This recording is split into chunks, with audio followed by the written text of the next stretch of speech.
अस्सलाम वालेकुम वरहमतुल्लाहि वबरकातुहू। नात रिसर्च सेंटर की जानिब से डॉक्टर अज़ीज़ एहसन आपकी खिदमत में हाजिर है। आज मुझे एक किताब का तारुफ़ कराना है और ये किताब है इक़बाल की नात फ़िक्री व उसलूबियाती मुतालिया। इसके मुरत्तिब हैं सबीर रहमानी। इक़बाल मल्टी फेसेट शख्सियत है और उनकी शायरी भी मौज़ूआती एतबार से बहुत ज़्यादा मुतनव्वे है। उनके मौज़ूआत में जहाँ भी हुज़ूर सल्लल्लाहु अलैहि वसल्लम का तज़किरा आया है वो ज़ाहिर है बहुत ही गहरा है, इश्क़ का। लोगों ने उनकी शायरी के हवाले से जब भी बात की माज़ी में, उन्होंने ज़्यादातर इश्क़ रसूल के हवाले से बात की, लेकिन चूँकि उन्होंने वो खालिस नात नहीं कही थी, इसलिए नात गो के एतबार से उनको उनकी शायरी को नहीं देखा गया। सबीर रहमानी के जहन में ये बात थी और बिल्कुल बजा थी कि इक़बाल ने ज़िंदगी भर किसी न किसी हवाले से नात या शायरी की है। फ़ारसी में तो बहुत सारी हैं उनकी नातें, नात के उन्वान से ना सही लेकिन ज़िक्र तो नात का है। और फ़ारसी में तो बहुत ज़्यादा रीच है। हर कुजा बीनी जहाने रंग बू, आँखें खाकश बरूए दारजू, या ज़िनूर मुस्तफ़ा उरा बहात, या हनूज़ अंदर तलाश मुस्तफ़ा। इस तरह की शायरी उन्होंने की। और भी बहुत सारी खूबसूरत नातें हैं और नातिया हवाले से उन्होंने बड़ा बकी काम किया है फ़ारसी में। लेकिन उर्दू में भी उनके यहाँ कहीं कहीं नात का हवाला या हुज़ूर सल्लल्लाहु अलैहि वसल्लम का ज़िक्र आ गया है, इशारतन कनायतन, क्योंकि मरकज़ उन्होंने बनाया। देखिए वो दीन जो है हमारा वो रसूल मरकज़ियत का दीन है। तौहीद तो सब मानते हैं दुनिया के लोग, लेकिन रिसालत ही के हवाले से तौहीद को तस्लीम करना ये मुसलमानों का शेवा है। इसलिए रिसालत जो है बुनियादी चीज़ है। तो रसूल अकरम सल्लल्लाहु अलैहि वसल्लम की ज़ात ही मरकज़ है कायनात का, और उसके हवाले से इन्होंने जहाँ भी बात की है वो नात शुमार होगी। तो सबीर रहमानी ने यह किया कि अपनी इस किताब में इक़बाल की नात फ़िक्री व उसलूबियाती मुतालिया में इन्होंने 17 मज़ामीन मुख्तलिफ़ लोगों के जमा किए जिन्होंने नात के हवाले से इक़बाल की शायरी को ज़ेर बहस लाने की कोशिश की है। इसमें जनाब मैं आप पूरी किताब तो नहीं लेकिन इसके ज़ाहिर कंटेंट के ऊपर गुफ्तगू कर देता हूँ। ये किताब इन्होंने नक़्द इक़बाल के 3 असातिज़ा के नाम डॉक्टर सैयद मोहम्मद अब्दुल्ला, प्रोफेसर मिर्ज़ा मोहम्मद मुनव्वर और डॉक्टर रफ़ीउद्दीन हाशमी के नाम किया है इंतसाब। फिर इन्होंने 17 मज़ामीन दिए हैं जिसमें doctor Ghulam Mustafa Khan, Syed Abid Ali Abid, doctor Syed Rafiuddin Ashfaq, doctor Salub Ahmad Ansari, doctor Jameel Jalibi, doctor Farman Fatehpuri, professor Mohammad Fateh Malik, doctor Rafiuddin Hashmi, doctor Aslam Ansari, doctor Tehseen Firaqi, Mubeen Mirza, doctor Aziz Ahsan यानी मैं खाकसार, professor Mohammad Akram Raza, professor Mohammad Iqbal Javed, professor Ifzal Ahmad Anwar, doctor Naveed Ahmad Gill, doctor Kashif Irfan. ये 17 मज़ामीन इन्होंने इन लोगों के मुख्तलिफ़ मौज़ूआत पर नात के हवाले से इक़बाल के इश्क़ रसूल और इक़बाल के नात का पैटर्न के हवाले से ये मज़ामीन लिखे थे और इन्होंने बड़े खूबसूरती से और बहुत खूबसूरत अंदाज से इसको जमा कर दिया यहाँ पर। ये कहते हैं कि शायर हुज़ूर अकरम सल्लल्लाहु अलैहि वसल्लम की ज़ात बाबरकत से अपने कमाल वालहानपन का इज़हार करते हुए कहता है कि ऐ नबी वाला सिर्फ मैं ही नहीं मेरा साया भी इस दुनिया में आपका उम्मती है। ये असल में हुआ ये था कि जब ये किताब मुरतब की जाने लगी तो ये देखा गया कि इक़बाल ने अपना कोई पसंदीदा शेर नात का बताया है।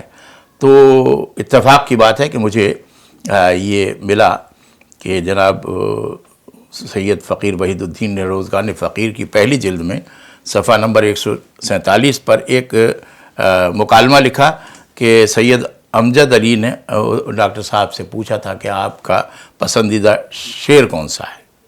تو انہوں نے کہا کہ سایہ من ہمچو من در ملک ہستی امتت، سایہ تو در عدم پیغمبر ہمتائے من.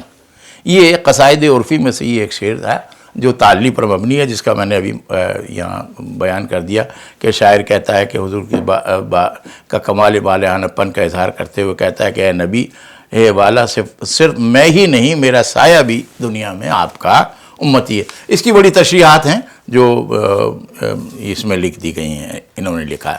تو یہاں سے یہ بات شروع ہوئی کہ اقبال نے اپنی یعنی زندگی میں اگر کسی کو یہ بتایا کہ میرا کوئی پسندیدہ شعر ہے تو وہ یہ ہے، اور وہ نعت کا شعر ہے. تو اس سے ان کا نعت کی طرف رجحان اور حضور صلی اللہ علیہ وسلم سے محبت کا اظہار ہوتا ہے.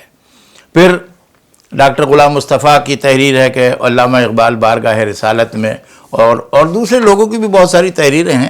اس میں بڑی اہم بات یہ ہے کہ اقبال کی نعتیہ شاعری کے حوالے سے ہر ایک نے کوئی نہ کوئی نیا نقطہ اور تنقیدی شعور ظاہر کیا ہے، نیا نقطہ بیان کیا ہے، تنقیدی بصیرت کا اظہار کیا ہے، اور یہاں پر ان کے حوالے سے بہت کچھ لکھ دیا ہے. تو یہ 17 مضامین جو ہیں یہ اس قابل ہیں کہ ان کو وہ لوگ جو واقعتاً نعت کو عظمت کے ساتھ، لسانی خوبیوں کے ساتھ، اسلوبی تنوع کے ساتھ لکھنا چاہتے ہیں، پڑھنا چاہتے ہیں، سمجھنا چاہتے ہیں، فکری ترفع کے ساتھ پڑھنا چاہتے ہیں اور سمجھنا چاہتے ہیں، ان کو چاہیے کہ وہ یہ کتاب دیکھیں، کیونکہ اس میں ان کی شاعری کی کشود ہے. مثلا دیکھیے فارسی کا ان کا بہت زبردست ہے کہ انہوں نے اپنی فارسی شاعری میں یہ کہا ہے کہ پیشو گیتی جبیں فرسوداست، خیشرا خود عبدہو فرموداست، عبدہو از فہم تو بالا ترست، ذاک او ہم آدم و ہم جوہر است، جوہر او نئے عرب نئے آجم است، آدم است تو ہم ز آدم اقدم است، عبدہو صورت گرے تقدیر ہا، اندرو ویرانہ ہا تعمیر ہا، عبدہو ہم جاں فضا ہم جاں ستا، عبدہو ہم شیشہ ہم سنگے گراں، اب دیگر عبدہو چیز دیگر، ما سراپا انتظار او منتظر. اب یہ شاعری جو ہے اس میں آئی ہے اور زیر بحث آئی ہے.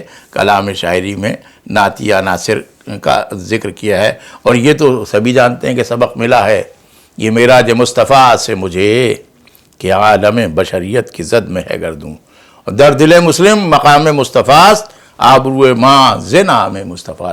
اور اگر وہ کہا ہے کہ بمصطفیٰ بھی رساں خویش را کہ دی ہم اوست، اگر بہو نہ رسیدی تمام بولہا بھی. تو اس طرح کے اشعار جو ہیں اس میں ان اشعار پر لوگوں نے گفتگو کی ہے اور بہت ہی خوبصورت انداز سے کی ہے، اور مختلف لوگوں نے لکھی ہے. اس ہر آدمی کا نام یا ہر مقالے کا حوالہ یہاں دینا ممکن نہیں ہے، لیکن میں نے نام گنوا دیے ہیں. ان لوگوں نے بہت ہی محنت سے اور بڑی تنقیدی بصیرت سے کلام کو نہ صرف پڑھا ہے بلکہ اس میں سے نعتیہ عناصر تلاش کر کے ان پر گفتگو کی ہے اور بہت خوبصورت انداز سے کی ہے. تو یہ کتاب جو ہے اس قابل ہے کہ ہر وہ شاعر جو واقعتاً نعت کے حوالے سے سنجیدہ ہے، صرف اپنا نام ظاہر کرنے کے لیے نعت نہیں لکھ رہا، صرف کسی ٹی وی پہ نعت پڑھنے کے لیے نعت نہیں لکھ رہا، صرف اخبار میں یا کسی رسالے میں چھپنے کے لیے نعت نہیں لکھ رہا، بلکہ نعت کو اس کے مقام کے حوالے سے متن بننے کی کوشش کر رہا ہے نعت کا، اور نعت کو ادبی اسلوب میں ایسے لکھ رہا ہے کہ لکھنے کی کوشش ہی کر رہا ہے کہ از دل خیزت بر دل لذت. دیکھنا تقریر کی لذت کے جو اس نے کہا، میں نے یہ جانا کہ گویا یہ بھی میرے دل میں. اگر اس طریقے سے خیال کر کے لکھا جائے تو نعت بنتی ہے، ورنہ ٹھیک ہے اپنی سی ہر آدمی کوشش کرتا رہتا ہے، محبت رسول کا اظہار کرتا رہتا ہے، لیکن اقبال کی نعت جو ہے بنیادی طور پہ اسلوبی حوالے سے اور متن کے حوالے سے اور فکری ترفع کے حوالے سے بہت اہم نعت ہے، اور اس کا مطالعہ ہمیشہ کرتے رہیں گے اور کیا جاتا رہے گا، اور اس میں نئے نئے نکات سامنے آتے رہیں گے. تو یہ کتاب میں اس لیے آج بتا رہا ہوں لوگوں کو کہ اس کتاب کا مطالعہ بھی کیجیے اور نعت کے حوالے سے سنجیدگی اختیار کیجیے۔ السلام علیکم ورحمۃ اللہ۔